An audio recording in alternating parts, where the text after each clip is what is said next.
Mesela çarşılara gidip ve en azından Güzelim Çarşısı'na gidip dükkanlara giremiyorum.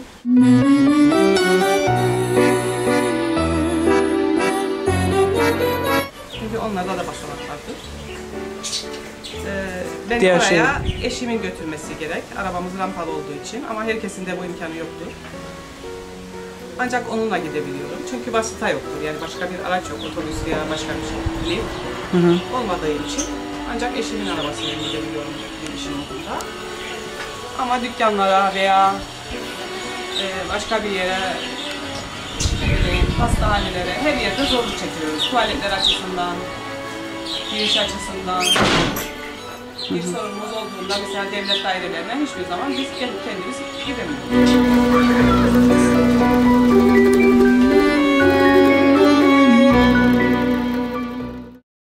Mesela diş doktorlarında, ne bileyim kadın doktorlarında, özel doktora gitmeye kalksam hep merdiven var, her yerde. Eğer bir sorunum olursa doktoru eve çağırıyorum, onda daha iyi bir ancak çağırabilirim.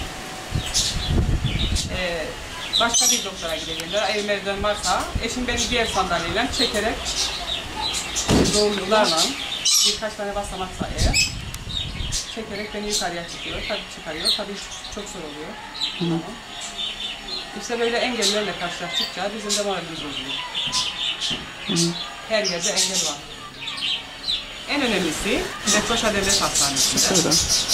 Bizim gibi engelli insanlar için fizik tuvalet yok. Ayaktan tanı merkezinde var. Onun da ikinci katında kayınpederimi yatırken gitmiştim. Orada bir disabled tuvalet vardı ve onu depoya çevirmişler. Girmek istedim. Girdiğimde gözlerime inanamadım. Depo yapmışlar ve onun içine ıvır zıvırı koymuşlar. Bir şey söylediğimde de aşağıda var, aşağı git dediler bana karşılığında. 18 Nisan'da oyumu kullanmak için Fikri Karayel İlkokulu'na gittim. Gittiğimde orada 7 tane basamak vardı.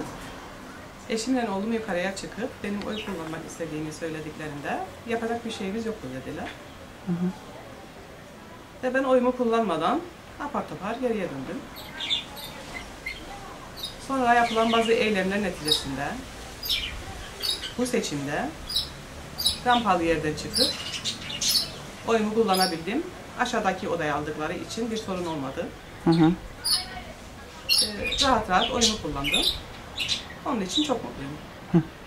En azından aşağıya inebilmeyi düşünmüşler. Onu olsun başardık. En azından yapılan eylemler neticesinde yürüyüşler, basın toplantıları falan o şekilde gazetelere verilen yazılarla biraz dikkat çekmiş gibi görünüyoruz. Ve sonucunda da bu seçimde rahat rahat oyumu kullanabildim. Onun için çok mutluyum. İyi günler, görüşürüz. Tebrik ederim. Bu sefer başardın. Başardık evet. İsteyince olabiliyormuş.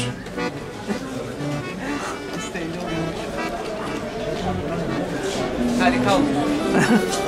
Onun bir zevki varmış. Var mı? Oy kullanmanın zevki varmış.